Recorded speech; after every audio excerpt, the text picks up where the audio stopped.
Today, we're looking into a case that has cast a long, dark shadow over a small English village for nearly 80 years, the Fawkham Green mystery. And it all comes down to one single, chilling question. You have two young girls murdered in two different woods just 10 days apart. Is that just a horrific coincidence, or is it something much, much darker? On one side, you have Sheila Martin. She was 11 years old from Kent, England, and she was killed on July 7, 1946. But just 10 days before that, a very similar tragedy happened. 12-year-old Muriel Drinkwater was murdered over in Wales.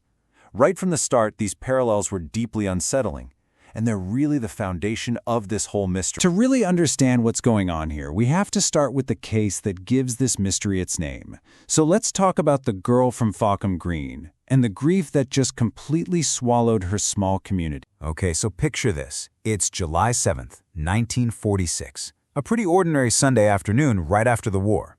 11-year-old Sheila Martin is just being a kid. She's out back playing on a swing behind her house in the village of Fawkham Green.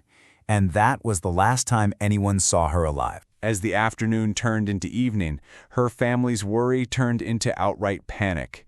It wasn't long before the entire village was out looking for her. The search came to a tragic end around midnight. Her body was found in a nearby wood, partially buried under a patch of nettles.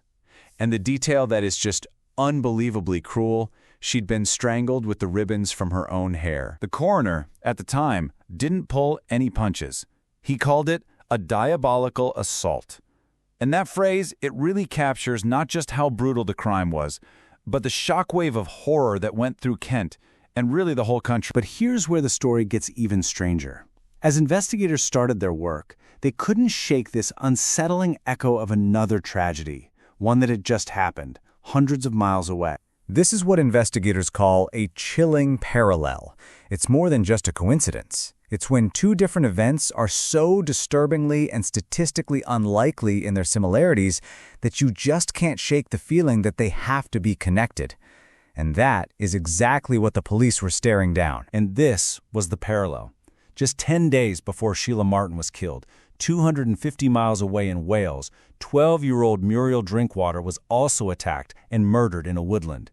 This raised an absolutely terrifying question. Was there a serial predator moving through post-war Britain? Well, that horrifying possibility kicked off one of the biggest police investigations Kent had ever seen.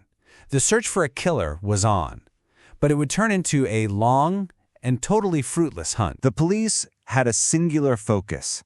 They were looking for one person, one killer. And the hunt was absolutely massive. I mean, they interviewed every single man, woman, and child within a 3-mile radius. They questioned thousands of people who'd been at a motorcycle race at the nearby Brands Hatch track. They even had one potential lead, a teenager, maybe 16 years old, who was seen near the school. But it was just a fleeting glimpse, a lead that ultimately went nowhere. So despite all of that work, all those interviews, all those hours, they had nothing. The trail just went completely cold. Sheila's killer was never, ever identified. And that pretty much brings us to today. We're talking about nearly 80 years of complete and total silence, and a case file that is literally locked away, out of sight. And that's why a case from 1946 can still feel so immediate. As one local journalist pointed out, unsolved cases are so upsetting because they get at these fundamental human needs we all have. Questions about justice, about closure, and about the simple pursuit of truth. And this is the official status from the National Archives. The record on Sheila Martin's murder isn't just old, it's sealed shut. It's a deliberately closed file. This timeline really puts that long silence into stark perspective. The crime happened in 1946. The police files themselves aren't scheduled to be opened until the year 2045. That is a wait of nearly a century, an entire lifetime of waiting for answers that might not even be in there. Which brings us right back to where we started, with this one haunting question. Was one killer responsible for the deaths of both Sheila Martin and Muriel Drinkwater?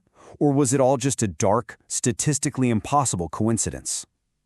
After nearly 80 years, the silence is the only answer we have.